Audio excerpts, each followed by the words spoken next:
Olá, seja bem-vindo a mais um vídeo aqui do canal. Eu sou Paulo Peneda e no vídeo de hoje eu vou te falar sobre comunicação nervosa. Mais precisamente, no vídeo de hoje eu vou apresentar estes assuntos aqui, nesta ordem. Então eu vou iniciar falando sobre três processos, sendo eles geração e condução de impulso nervoso, depois sobre a transmissão da informação nervosa e, por fim, ainda falarei sobre os neurotransmissores. Mas antes de falar desses processos, é importante eu te apresentar quem é, né, o que é um impulso nervoso. Então, conceitualmente falando, o impulso nervoso ele é um impulso elétrico. Fisicamente falando, estímulo nervoso, o impulso nervoso, ele nada mais é do que um estímulo, ou seja, um impulso elétrico. E para que isso aconteça, os nossos neurônios precisam fazer trocas iônicas entre o seu meio interno e o meio externo. E é isso que eu vou iniciar eh, com você aqui a apresentação nesse contexto do impulso nervoso. Então, está aqui, né, na segunda linha aqui a informação que se refere a isso. Para que um impulso nervoso, enfim, um impulso elétrico seja gerado, o neurônio precisa realizar um processo que é conhecido como potencial de ação. Então essa é a primeira etapa de que por si só já é um processo, né, que é necessário para que os neurônios consigam então realizar a produção, a geração de um impulso nervoso. Então, este processo de geração de impulso nervoso, ele, embora seja um processo, ele é uma etapa de um processo maior, que é a comunicação nervosa, que é o assunto principal desse nosso vídeo de hoje. Então, estão aqui para você esses três processos, na ordem em que eles ocorrem, né? E aqui estão, referenciei eles como etapas, né, desse processo maior comunicação nervosa. Então ocorre primeiro uma geração de impulso nervoso através da geração de um potencial de ação. Na sequência, o neurônio ele vai conduzir esse impulso nervoso através de toda a sua extensão celular, através da extensão da sua membrana, desde dendritos até a membrana do corpo celular, até a própria membrana do axônio, né, que é justamente a maior porção de todo e qualquer neurônio. E por fim, esse neurônio ele é capaz de transmitir uma informação que não exatamente, não necessariamente será o impulso nervoso que ele vai transmitir. Vai depender do mecanismo que esse neurônio realiza para transmitir essa informação para uma outra célula, que pode ser um outro neurônio ou uma outra célula diferente. E esse processo ele também é conhecido como sinapse. Então, vamos lá. Então, nesta primeira etapa da comunicação nervosa, que é um processo, que é o processo de geração de potencial de ação, nós temos a ocorrência de quatro outras etapas, né, que são conhecidas como despolarização, repolarização, hiperpolarização e período refratário. Essas etapas elas ocorrem em uma ordem cronológica. Então, o que nós temos aqui?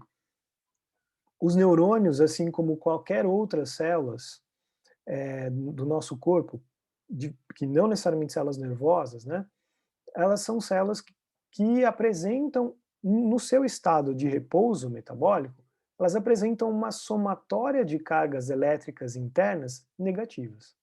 Então, dentro da célula, a gente vai encontrar várias moléculas que têm cargas elétricas, algumas positivas, outras negativas, e fora das células, a mesma coisa. Mas quando a gente soma essas cargas todas positivas e negativas dentro e fora das células, a gente, quando a célula está em estado de repouso, a gente sempre vai encontrar uma somatória de cargas elétricas negativas dentro da célula e, consequentemente, positivas fora. Então é dito que a célula em repouso ela é polarizada. Ela tem um polo negativo dentro e um polo positivo fora. Como um primeiro evento, dentre todos os que ocorrem aqui, para o neurônio, então, gerar um impulso nervoso, ele precisa inverter esta somatória de cargas elétricas. Por isso que o nome dessa etapa, desta primeira etapa, é despolarização. O neurônio se encontra polarizado, ele se encontra negativo dentro, ele vai despolarizar, ele vai ficar positivo internamente e, por consequência, ele vai ficar negativo fora, externamente.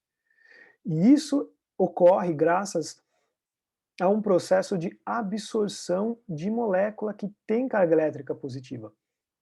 E neste caso, é uma molécula específica que é absorvida, que é o sódio, é um íon, um sal mineral, que é um íon, tem carga elétrica, tem uma única carga elétrica e ela é positiva. É o sódio, Na+.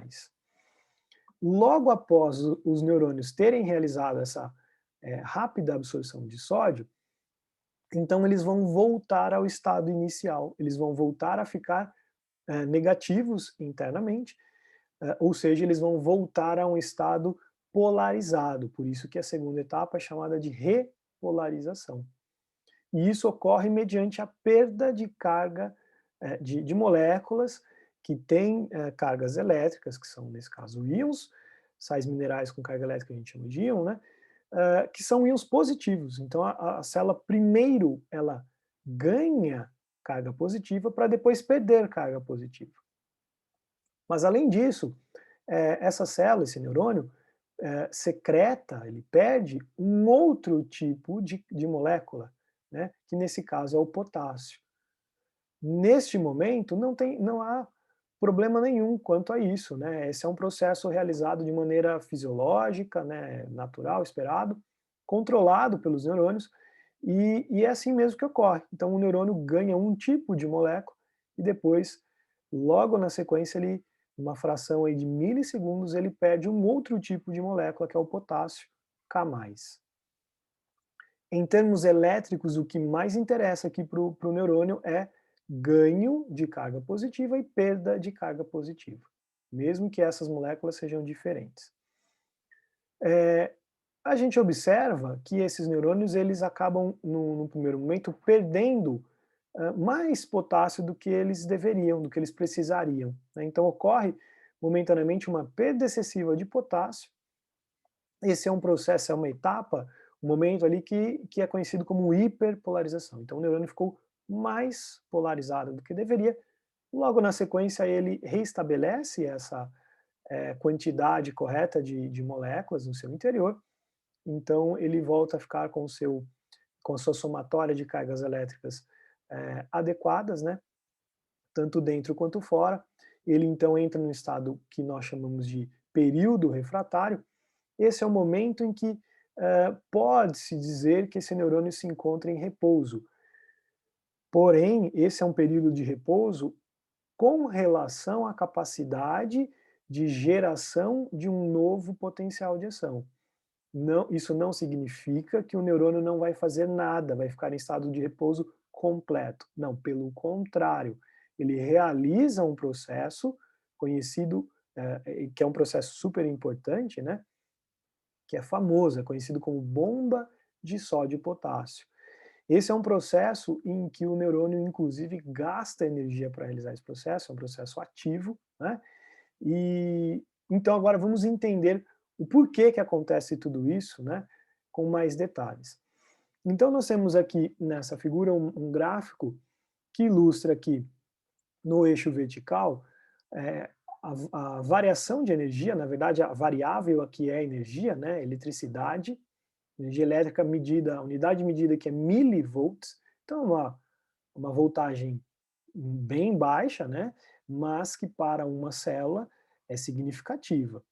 E no eixo horizontal aqui, o famoso e popular eixo X, a gente tem a variável tempo, medida a unidade de medida que é milissegundos. Então, cada trecho desse aqui, na horizontal, representa então 1 milissegundo. Então, a gente pode perceber aqui que em poucos milissegundos, em menos de 10 milissegundos, todo esse processo já aconteceu.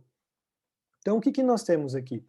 Num primeiro momento, o neurônio se encontra com uma somatória de cargas elétricas internas negativas, cerca de menos 70 milivolts.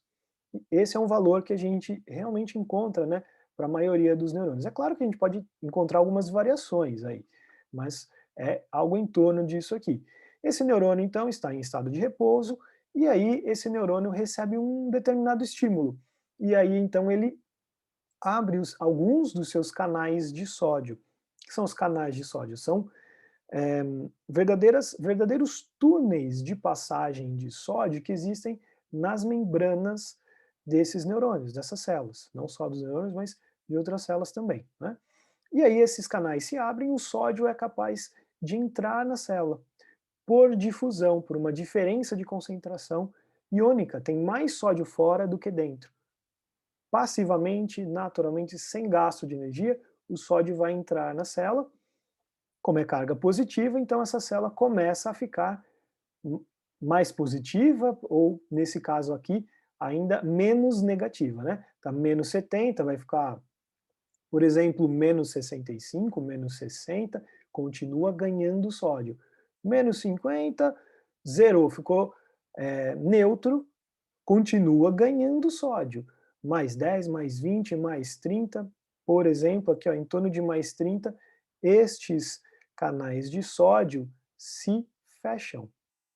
Nesse momento aqui, desde da abertura até o fechamento desses canais de sódio, houve um grande influxo, uma grande entrada de sódio na célula, que permitiu que essa célula deixasse de ficar negativa e passasse a ficar positiva, ou seja, foi uma célula que estava polarizada, ela perdeu momentaneamente a sua polaridade, ela ficou despolarizada.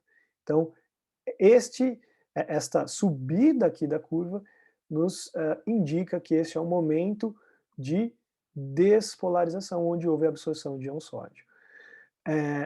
No mesmo instante em que esses canais de sódio se fecham, outros canais se abrem, neste caso são os canais de potássio, e aí ocorre, porém, neste momento, uma saída, uma secreção de sódio da célula, que é carga positiva, como a gente já viu. Então, essa célula está perdendo carga positiva, ela volta a ficar negativa, ela volta a ficar polarizada. Esta descida da curva nos indica, então, que nesse momento está ocorrendo o processo aqui, a segunda etapa, né, que é a repolarização. A célula voltou a ficar polarizada. Quando ela perde mais potássio do que ela deveria, então, nesta curvatura aqui, né, abaixo de menos 70 milivolts, nós temos o período de hiperpolarização. Rapidamente o neurônio restabelece essa quantidade de cargas elétricas internas e entra no seu estado de repouso, entre aspas, né? É um período que nós chamamos de período refratário, onde aqui esse neurônio então realiza a bomba de sódio e potássio. Pois bem, duas observações importantes aqui. Primeiro, existe aqui uma observação que eu até coloquei nesse slide, né, que é o conceito de limiar de excitação. Então a primeira observação para que os neurônios consigam não só ganhar uma certa quantidade de carga positiva, mas que isso represente para eles uma despolarização de fato, que ele consiga inverter a sua somatória de cargas elétricas internas, de negativo para positivo, em outras palavras, para que este, resumidamente falando, né, que este ganho de carga positiva, para que este ganho de sódio seja de fato resulte numa despolarização, este neurônio precisa ganhar um mínimo, um limiar, ele precisa ultrapassar um limiar, ele precisa ganhar um mínimo de carga positiva para isso significar para ele uma despolarização. Este mínimo vai variar de um neurônio para o outro, mas em ganhando o mínimo, esse ganho de carga positiva é efetivo. Significa para o neurônio que ele tem uma capacidade, ou seja, um potencial de agir. Como assim, Paulo? Você poderia me perguntar. E aí eu te diria assim, se o neurônio não tivesse, se o neurônio tivesse ganhado poucas moléculas de sódio, ele iria ficar um pouquinho mais positivo, né? Mas isso não iria fazer com que ele continuasse ganhando cargas positivas. O que permite, possibilita esse neurônio continuar ganhando mais e mais e mais sódio. Ele ganhar acima de um mínimo. Por que que isso acontece? Porque estes canais de sódio, eles são voltagem dependentes. Então, conforme alguns canais de sódio se abrem, mediante o neurônio ter inicialmente recebido um estímulo químico, por exemplo, esses neurônios abrem alguns canais de sódio, um pouco de sódio entra, torna a célula mais positiva, e esse pequeno aumento de carga positiva faz com que outros canais de sódio se abram também. E aí isso gera um efeito dominó. O canal de sódio que está ali do lado da membrana também se abre, ganha sódio, a célula fica mais positiva. Outros canais de sódio que estão ali ao lado, né, na membrana, repetem esse processo. Então, houve o ganho acima de um certo mínimo, esses vários canais de sódio vão se abrindo, se abrindo, se abrindo, a célula vai ganhando, vai ganhando, vai ganhando sódio, vai ficando, vai ficando, vai ficando mais positiva. E aí, então, em um determinado instante, ganhou o necessário, ocorre aquilo que eu já comentei agora há pouco, os canais de sódio se fecham, os de potássio se abrem e ocorre a repolarização. Qual que é o conceito por trás de potencial de ação? Significa que isso que aconteceu aqui pode acontecer ao longo de toda a extensão de membrana do neurônio. Então o neurônio tem um potencial agora, uma capacidade de agir, né? Ele tem a capacidade de estimular a abertura dos canais de sódio que estão presentes em toda a sua extensão de membrana, não só na membrana dos dendritos, mas da membrana do corpo celular, assim como todos os milhares, milhões, talvez, de canais de sódio que estão presentes aí ao longo de toda a membrana do seu axônio. Vamos pensar num neurônio motor que tem um axônio que vai da medula espinhal até o músculo do dedão do pé, único. Temos aí mais de 1 metro de neurônio, né? Então, seguramente a gente vai ter aí, né, muitos canais de sódio de uma extremidade à outra. Veja que esse é um processo que ocorre de forma muitíssimo rápida, né, praticamente instantânea, são bem poucos milissegundos, e aí esse neurônio, após o seu período de descanso, consegue repetir esse processo, consegue gerar um novo potencial de ação, ou seja, um novo impulso nervoso, que, como vocês viram, nada mais é do que uma descarga elétrica, é uma rápida inversão de carga elétrica e uma desinversão, né, uma volta ao seu estado natural. Então ele está negativo, ele fica positivo, volta a ficar negativo, e isso se propaga, né? Esse processo fica se repetindo ao longo de toda a extensão do neurônio. E aí vem a segunda observação. Temos que, para que isso aconteça, para que o neurônio gere um segundo potencial de ação aqui na frente, ele primeiro precisou realizar um período refratário em que ele realiza bomba de sódio e potássio. Por que o neurônio precisa fazer isso? Porque se ele não realizasse, ele não teria concentrações adequadas de sódio e potássio para realizar sucessivos potenciais de ação, ou seja, para gerar sucessivos e novos impulsos nervosos, impulsos elétricos. Por quê? O que acontece na bomba de sódio e potássio? Exatamente o contrário do que aconteceu aqui anteriormente. Ou seja, se na despolarização o neurônio ganhou, absorveu sódio, durante aqui a bomba de sódio e potássio ele vai secretar este sódio. Se aqui anteriormente, durante a repolarização, esse neurônio perdeu potássio, aqui no período refratário ele vai ganhar, ele vai absorver potássio. Se é fácil de entender o porquê disso, se nós pensássemos em esse evento não ocorrendo. Se não ocorresse a bomba de sódio e potássio, o neurônio iria ganhar sódio, perder potássio, e depois ganhar sódio, perder potássio, ou seja, sódio ele só ganha e potássio ele só iria perder. Iria chegar um momento, depois de alguns impulsos nervosos gerados, que esse neurônio estaria cheio de sódio e iria estar zerado, né? É totalmente deficiente de potássio. São sais minerais, são íons, essas moléculas as nossas células não conseguem produzir. Então, elas precisam reciclar. E isso ocorre durante esse momento. E é nesse momento, então, que o neurônio gasta energia, porque esse processo ocorre contra a diferença de concentração, seguindo aquela célebre frase, né, contra o gradiente de concentração.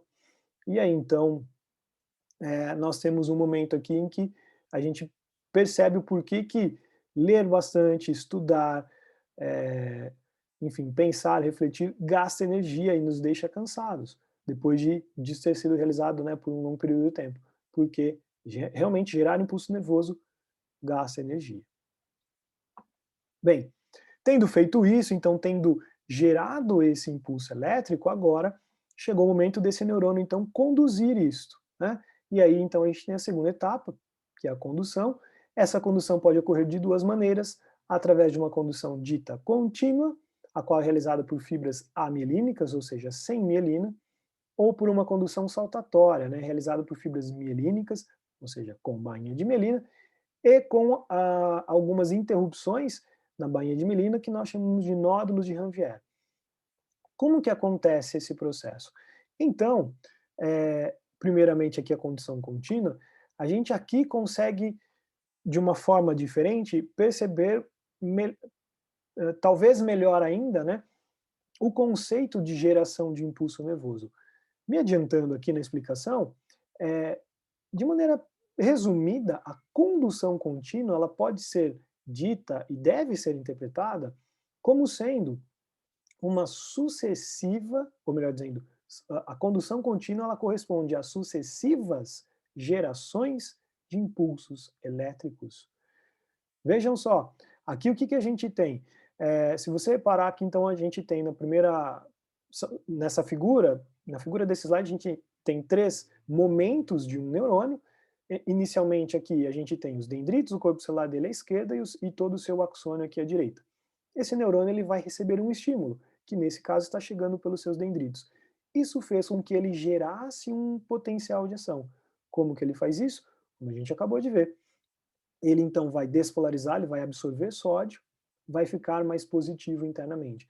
E como esses canais de sódio são voltagem independentes, a entrada de alguns sódios aqui numa porção da membrana estimula outros canais de sódio que são aqui ao lado, digamos aqui na figura, né, mais à direita, a também fazerem a mesma coisa. Eles vão ser estimulados a se abrirem e então mais sódio vai entrar e isso perpetua, né? Ou melhor dizendo, continua ocorrendo aqui, não de forma infinita, mas até o término dessa membrana. Então, a gente percebe que aqui ocorrem sucessivos eventos de despolarização. Ocorreu despolarização nessa porção da membrana, depois aqui à direita, depois mais à direita, e isso continua ocorrendo quando a gente olha aqui não só para a gente sai da figura do meio e vai para a terceira e última figura aqui embaixo, o terceiro e último neurônio, né, dessa mesma figura, a gente observa que esse potencial de ação, ou melhor dizendo, que essa despolarização, ela continuou ocorrendo aqui na extremidade final desse neurônio, que então aqui, por questões didáticas, está sendo mostrado nessa figura, que é o axônio. Mas isso acontece na membrana de todo o neurônio. Aqui ocorreu inicialmente aqui na membrana do dendrito, do corpo celular, isso propagou, ou seja, foi conduzido continuamente até a membrana do axônio.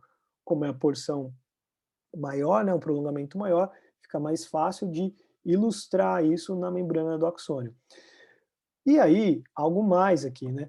Logo após essa despolarização ter ocorrido, a gente observa, nesse caso aqui embaixo, a repolarização ocorrendo, né?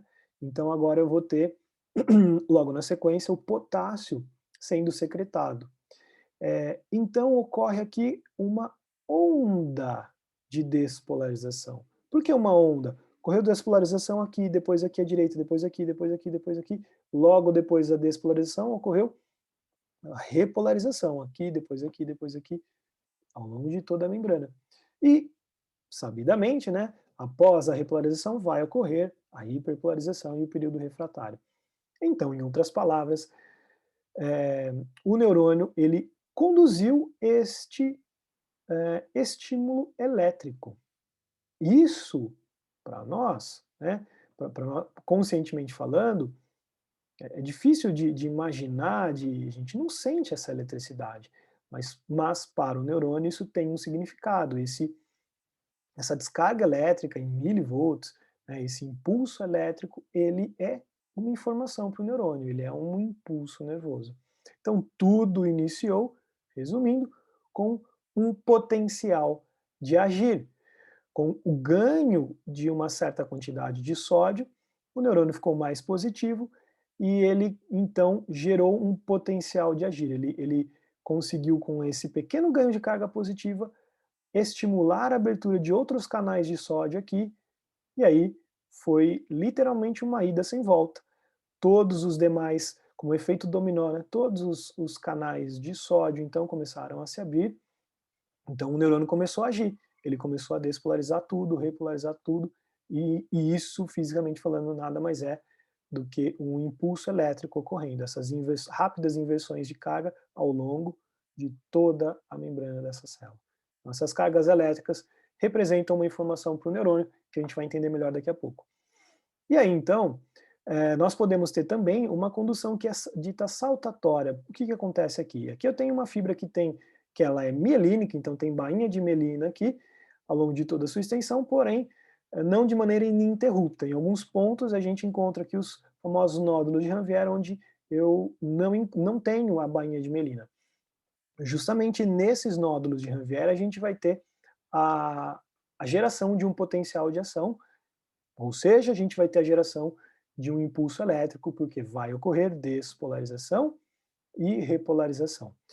Porém, quando esse sódio é absorvido aqui nesse nódulo de Ranvier, ele se acumula aqui e ele então é transferido por difusão como uma corrente elétrica deste meio, desta região, desse meio onde ele se encontra em maior concentração, aqui para a sua direita, para um outro local, dentro do neurônio, né, dentro do axônio, que é um meio que está menos concentrado. Então, por difusão, naturalmente, sem gasto de energia, de maneira muito rápida, todo esse sódio que foi absorvido aqui na despolarização, ele é transportado aqui para o próximo nódulo de Ranvier como uma corrente elétrica. Já que neste trecho aqui do axônio não ocorre a presença de bainha de mielina, ou o contrário, né? Perdão, aqui nesse trecho do axônio nós temos a bainha de mielina, então não, por conta disso não ocorre a geração de potencial de ação aqui, porque nós temos sim aqui na membrana desse axônio os canais de sódio, potássio, mas eles estão mascarados, eles estão revestidos por essa lipoproteína que é a mielina, que impede que o sódio de lá de fora, do meio externo, entre na célula. O sódio não consegue atravessar a mielina. Isso aqui é um escudo para o sódio. Então o sódio não entra, o potássio também não sai, não ocorre geração de impulso elétrico aqui. Só ocorre geração de impulso elétrico aqui nesse nódulo de Ranvier e depois aqui. Então, com essa espécie de salto aqui que eu fiz com o mouse, né, no slide, é para representar o porquê desse nome da condução saltatória. Mas não é que o impulso elétrico de fato salta entre um nódulo e outro. Não, pelo contrário. Essa corrente elétrica ela é conduzida internamente. E aí, então, esse processo ele vai se repetir ao longo de toda a extensão, mais uma vez. Então, essa condução ela é bem mais rápida do que essa anterior, do que a contínua. Aqui é necessário a ocorrência, né, de potencial de ação ao longo de toda a membrana. Aqui não, somente onde não tem bainha de mielina que isso pode acontecer, e aqui internamente a gente tem então a condução de forma muito rápida, na forma de uma corrente elétrica de todo esse sódio que foi absorvido.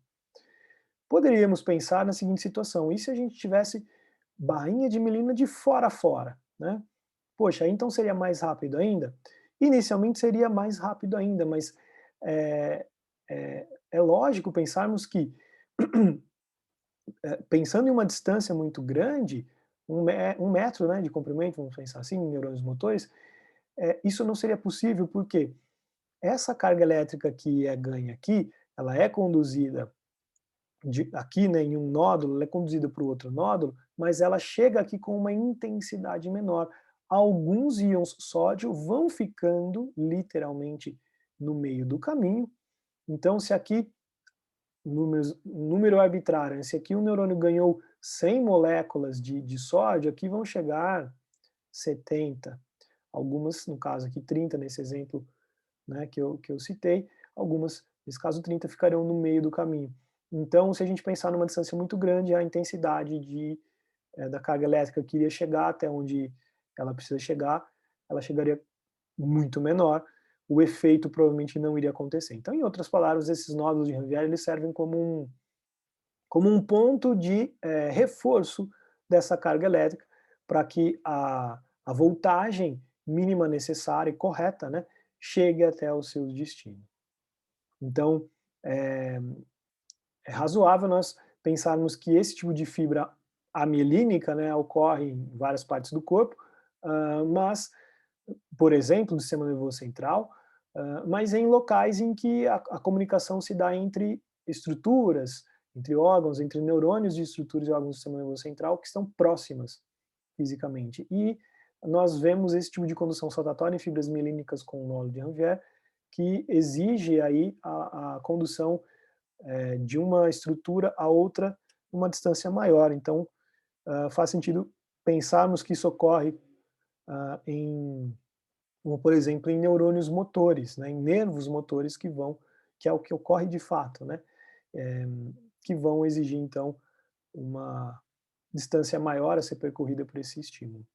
E aí, ocorreu então essa geração do impulso elétrico, enfim, impulso nervoso, ocorreu a sua condução, chegou o momento dessa célula conduzir a informação, ou melhor dizendo, transmitir a informação para uma outra célula. E esse processo é conhecido como sinapse.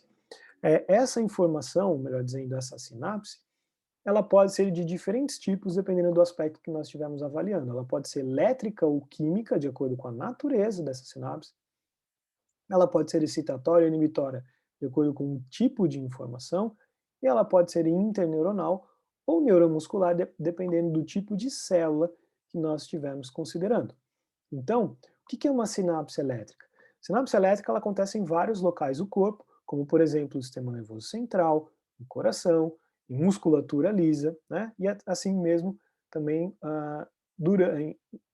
no embrião, né? No organismo durante o seu desenvolvimento embrionário. Por que não ocorre em todos os locais, em todas as células do corpo? Porque para ela ocorrer, essa sinapse elétrica ocorre mediante a existência dessas estruturas celulares aqui, ó, melhor dizendo, estruturas intercelulares, que são chamadas de junções comunicantes.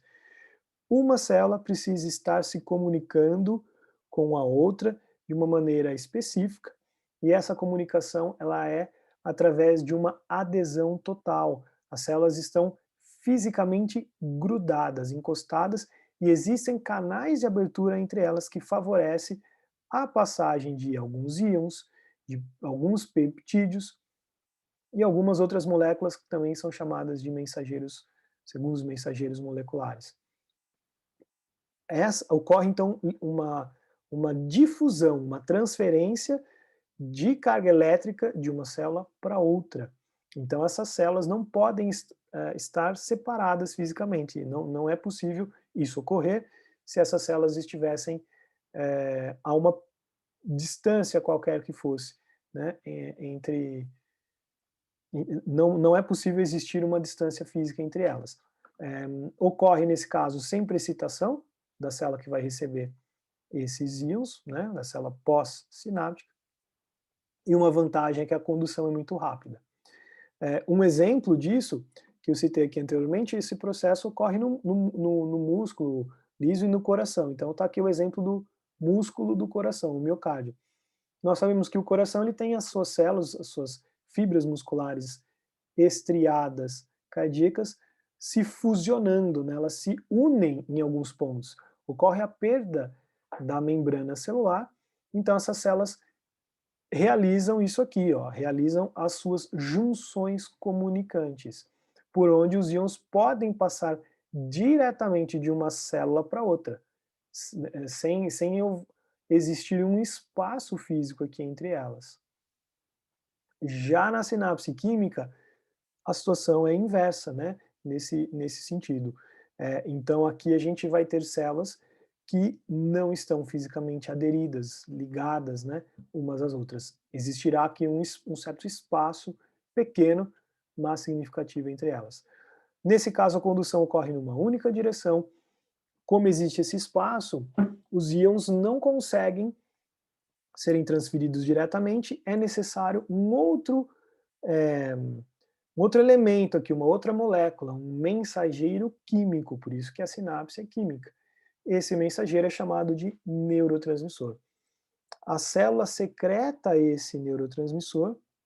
Que célula? Aquela célula que vai enviar a informação para outra, ou seja, uma célula que está antes da sinapse. É um neurônio pré-sináptico. A outra célula, vamos pensar num neurônio, é um neurônio que vai receber essa informação, esse neurotransmissor, e aí nesse caso, então, ele é um neurônio que está após a sinapse, ele é chamado de neurônio pós-sináptico. Com isso, a gente consegue ter neurônios produzindo diferentes tipos de neurônios, produzindo diferentes tipos de neurotransmissores, com isso conseguindo modular muito melhor o tipo de informação. Cada neurotransmissor está associado a diferentes tipos de informações. Com isso, a gente tem uma complexidade muito maior de controle de informações entre esses neurônios. Então, vejam, as vantagens são que esses sinais são levados a alvos extremamente específicos, né? Isso permite ao sistema nervoso, então, direcionar o tipo de ação, de informação, tipo de sensação, está envolvido com controle motor, com memória e muitos outros exemplos mais. Aqui, então, te mostrei qual que é a diferença entre sinapse elétrica e química, e aqui a diferença entre, vou começar a mostrar agora, a diferença entre as sinapses com relação aos tipos celulares, interneuronal e neuromuscular. Então essa é uma sinapse química interneuronal, esse nome se dá ao fato de que essa sinapse ocorre entre dois neurônios. Então aqui a célula pré-sináptica é um neurônio e a célula pós-sináptica também é um neurônio. Tanto que a gente vê aqui os dendritos, né? Uma representação desse desenho como sendo aí parte de um desses vários dendritos que esse neurônio pode ter. Então a informação foi conduzida até o final, até o término do axônio deste neurônio pré-sináptico. Lá nós já temos estruturas que são vesículas, são bolinhas, que já foram previamente produzidas e permanecem aqui armazenadas nessa região extrema do axônio desse neurônio pré-sináptico. Essas vesículas são chamadas de vesículas sinápticas, elas vão participar então da sinapse, e que possuem no seu interior neurotransmissores, possuem mensageiros químicos. Então, ocorreu aqui a chegada do potencial de ação, ou seja, chegou aqui o impulso elétrico, e isso estimulou essas vesículas sinápticas a liberarem os seus neurotransmissores aqui neste pequeno espaço que nós chamamos de fenda sináptica. Então essas vesículas que são membranosas têm a sua membrana se fusionando com a membrana do neurônio, do axônio, e com isso elas conseguem então expor, secretar os seus neurotransmissores aqui na fenda. Estes neurotransmissores vão se ligar a receptores específicos aqui, já presentes localizados na membrana celular do neurônio pós-sináptico.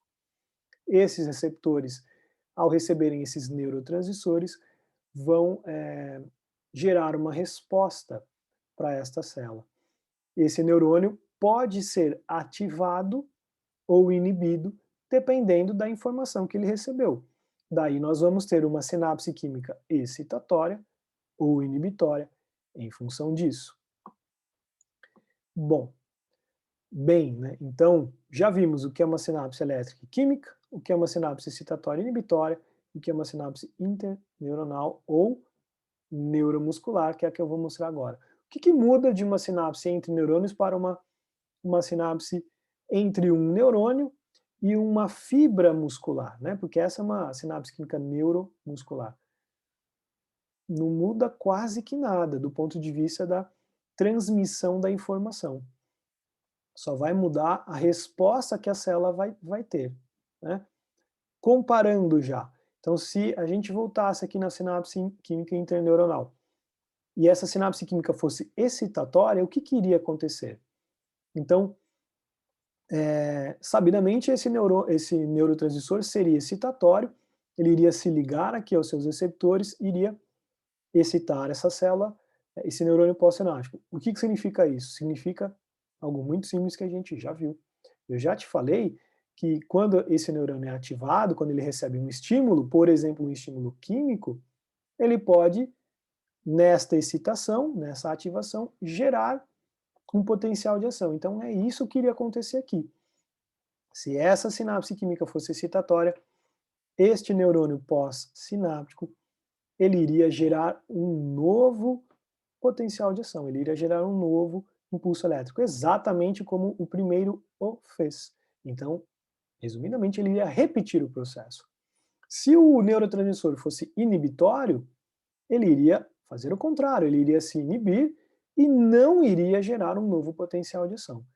Se nós pensarmos numa sinapse química neuromuscular, ao receber o neuro e essa sinapse química neuromuscular fosse excitatória, a fibra muscular, ao receber os seus neurotransmissores, iria se excitar, ou seja, iria gerar um novo potencial de ação.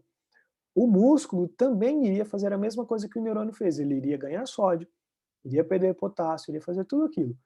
E com isso, ele iria contrair. Fibra ativada, ela contrai. Se fosse o contrário, se essa fibra muscular, né, se essa célula dessa musculatura recebesse uma mensagem inibitória, então ela iria ficar inibida, ou seja, ela não iria gerar um novo potencial de ação e com isso ela não iria contrair, ela ficaria inibida, ou seja, em termos de músculo, essa célula ficaria relaxada. Essa seria a diferença.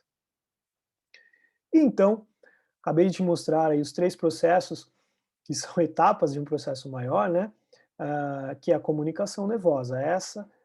Esses são os mecanismos realizados pelas nossas células para gerar e conduzir impulsos nervosos e, com isso, transmitir informação para uma outra célula.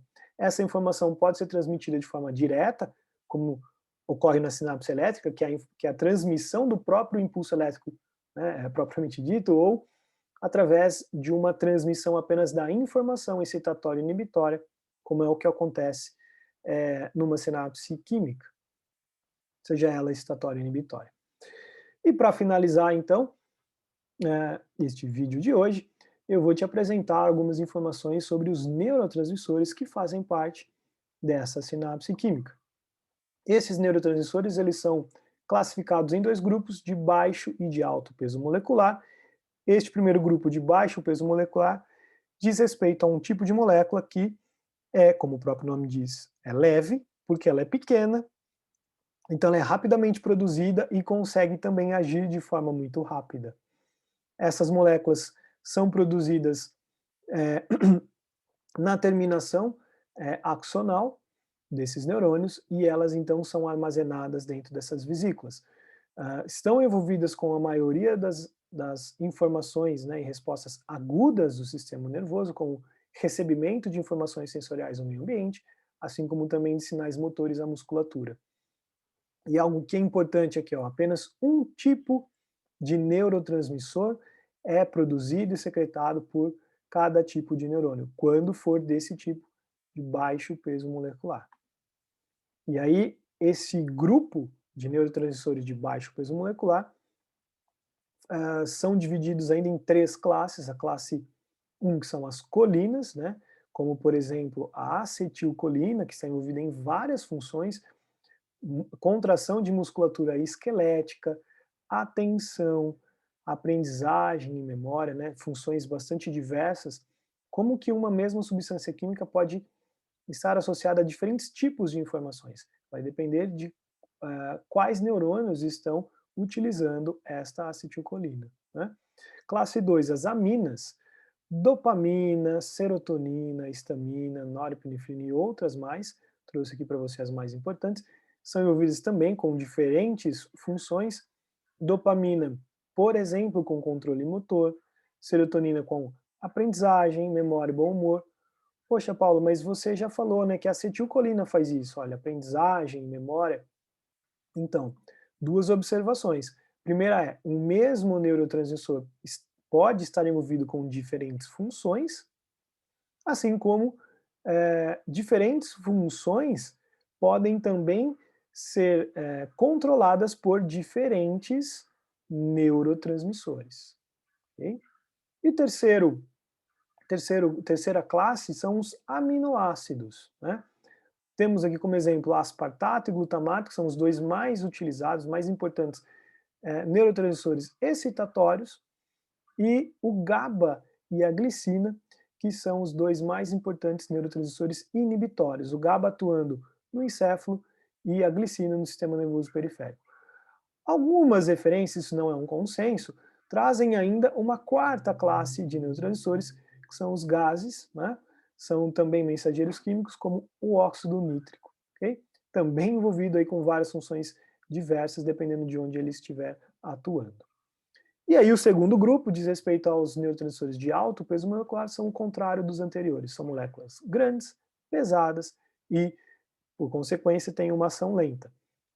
Essas moléculas já são produzidas no corpo celular dos neurônios, são produzidas em quantidade menor porque elas são mais potentes e têm uma ação mais prolongada. São bastante importantes, né, esses neurotransmissores, são neuropeptídeos que têm uma diversidade bastante grande de tamanho, né, de suas moléculas, podem ter de 3 a 40 aminoácidos compondo a sua estrutura.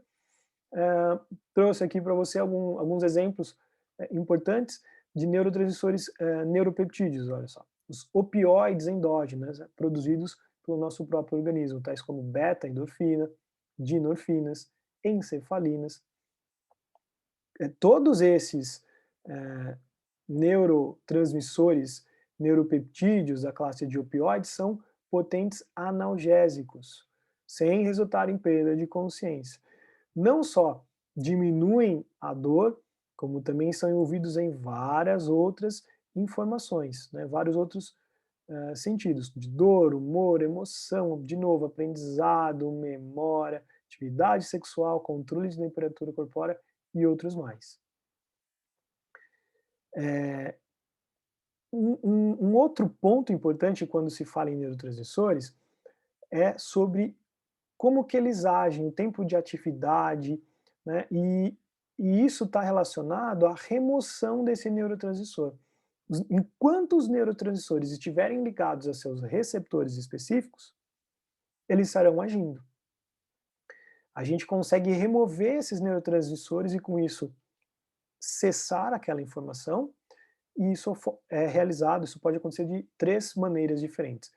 Ou esse neurotransmissor, ele se difunde para os espaços ali intersticiais, para o compartimento intersticial, ou ele é destruído por enzimas de vias bioquímicas específicas, ou ainda ele é reciclado, né? Ele por transporte ativo, ele é recuperado e volta para o neurônio pré-sináptico, ele volta a ficar armazenado dentro da vesícula sináptica para ser reutilizado num outro momento. Então, como dito, para finalizarmos, a sinapse excitatória ela ocorre mediante a presença, né, de um neurotransmissor que excita um neurônio seguinte, faz com que ele gere um potencial de ação. Nós chamamos isso de potencial pós-sináptico excitatório, PPSE, ou simplesmente PEPS, que é a mesma coisa, só invertendo a ordem dos termos, né? Potencial excitatório pós-sináptico. Um exemplo importante é a acetilcolina no músculo esquelético. Como eu já dito, a consequência disso é a abertura de canais de sódio, então essa célula vai formar um potencial de ação. Se nós tivermos uma sinapse inibitória, então o neurotransmissor vai inibir a célula pós-sináptica, isso gera um PIPS, ou PPSI, né, o potencial pós-sináptico inibitório, como exemplo, a mesma substância, a acetilcolina só que agora é no músculo cardíaco. A acetilcolina no músculo esquelético excita o músculo esquelético. A acetilcolina no músculo cardíaco inibe o músculo cardíaco. Faz com que ele tenha abertura de canais de cloreto. Um terceiro íon diferente, que eu não havia comentado ainda. O cloreto é Cl-. Conforme ocorre a abertura desses canais de cloreto, né, ele é absorvido pela célula. Então agora a célula pode, por ter recebido um neurotransmissor diferente, ela abre canais de cloreto e absorve esses canais de cloreto, absorve esses íons cloreto e permanece mais negativa do que ela estava. Ela já estava polarizada, porque ela estava em repouso, ela vai ficar hiperpolarizada. Dependendo da célula, ainda ela pode fazer um processo diferente, ela pode ser inibida por realizar a abertura de canais de potássio e secretar esse potássio, sem receber sódio. Então ela já estava negativa, estava polarizada, ela vai perder carga positiva. Ou ela ganha carga negativa, ou ela perde carga positiva, ficando hiperpolarizada. Ou seja, não ocorre formação de um potencial de ação.